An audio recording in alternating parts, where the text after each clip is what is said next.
Exactly. Yeah, but in a way, I think she understands the reality of this situation, which is that, in my mind, Iowa, New Hampshire, all these primaries we're going to go through are distractions and sideshows because one person on the right has a movement and actually has a cult of a movement and has behind him a giant media information radicalization funnel that continues to turn more and more people, convert more and more people into deluded zealots for his Trumpist vision.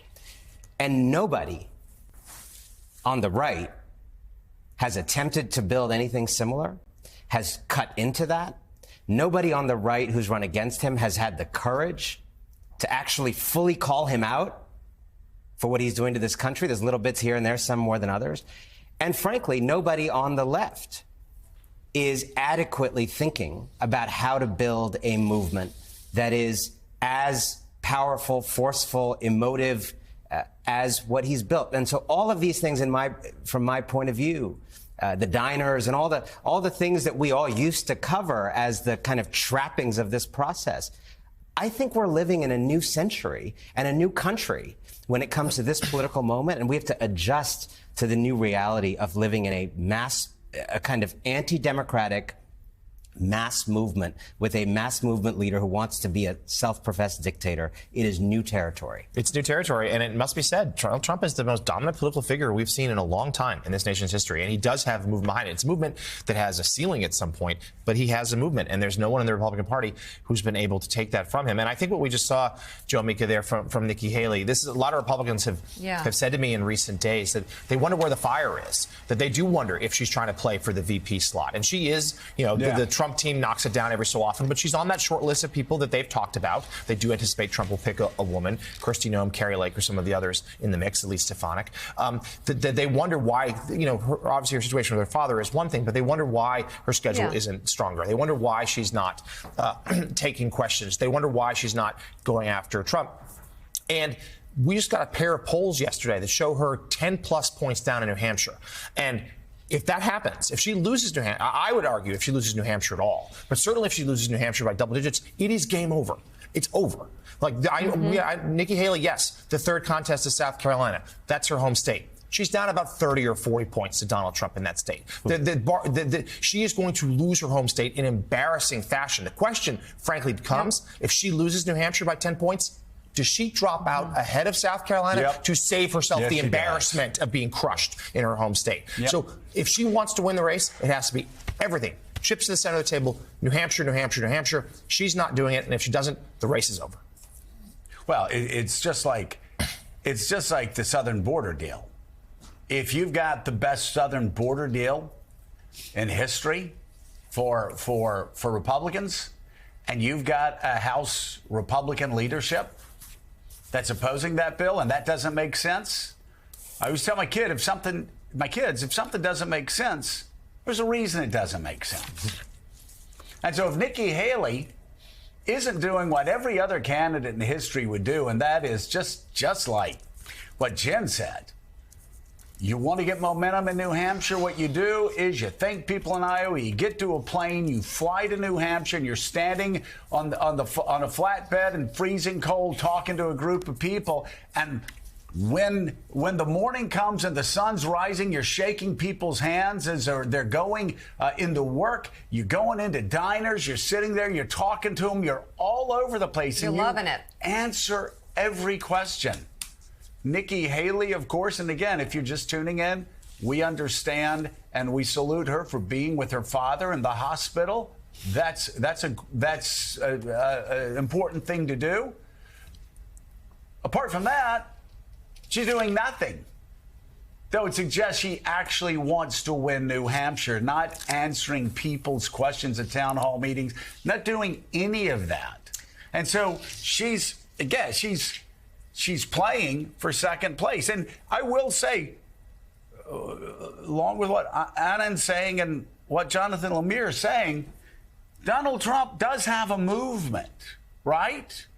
But that movement, in the end, has all the success in general elections of the New York Jets. So you could say the New York Jets have a movement too, right? Because look at all the people that come to New York Jets games, despite the fact they always lose in the end and always let people down in the end. You know, Willie, they'll, at the beginning of the season, they're strong starters.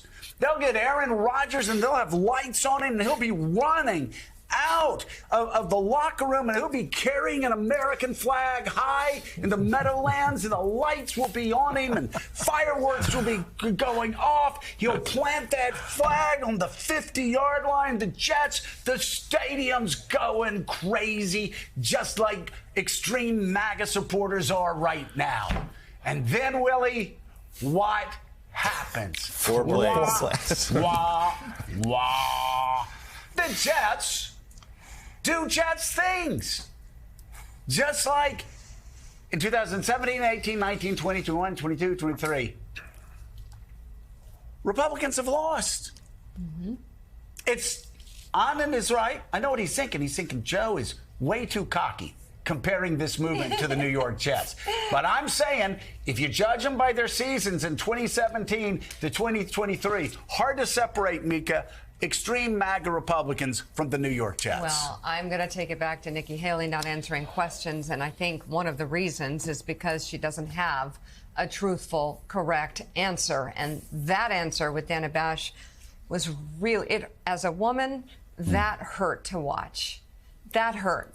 That is an insult to every woman in America, that she could not stand up to that question and answer it with the truth. We're talking about a man, and yes, I'm going to use the word, okay? We're talking about a man who bragged on tape, not knowing he was being taped. I think it was the Access Hollywood tapes about grabbing women by their vaginas. I'm not kidding. You know, you see the tape. He bragged about it. This is a man who had sex with a porn star and paid her off. And there's litigation over that and whether campaign finance money was used. This is not a good man when it comes to women. This is a misogynist. This is a sexist. This is a man who makes fun of women's looks, who makes it kind of a sport to go after women and bring them down on social media. He's a vile sexist, Caddy. And Nikki Haley not just let herself down there, but many others. And I think it seeps through when she only kicks sideways and she doesn't kick forward against what is wrong.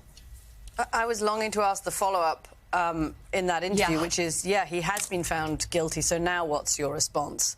Because we've already had that trial, right? And a jury of E. Jean Carroll's peers found Donald Trump guilty of sexual abuse, which a judge called rape. So, and she still dodges it. I mean, the other thing that I think we've shown this morning, to your point about Donald Trump and women, is that awful picture merging Nikki Haley and Hillary Clinton. I mean, it's sort of grotesque. First of all, because they're the only two women he can think of in politics, and so all women are the same. I mean, which is absurd because Nikki Haley and Hillary Clinton are such different people.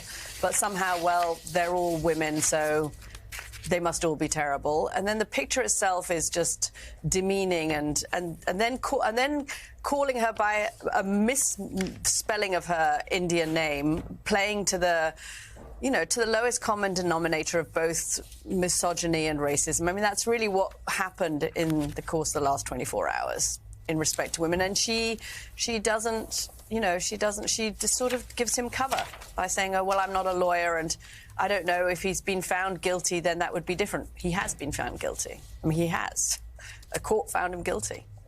Yeah, Donald Trump turning to her Indian name. That's the old Barack Hussein Obama trick, reminding his supporters, remember, she's not one of us. Anand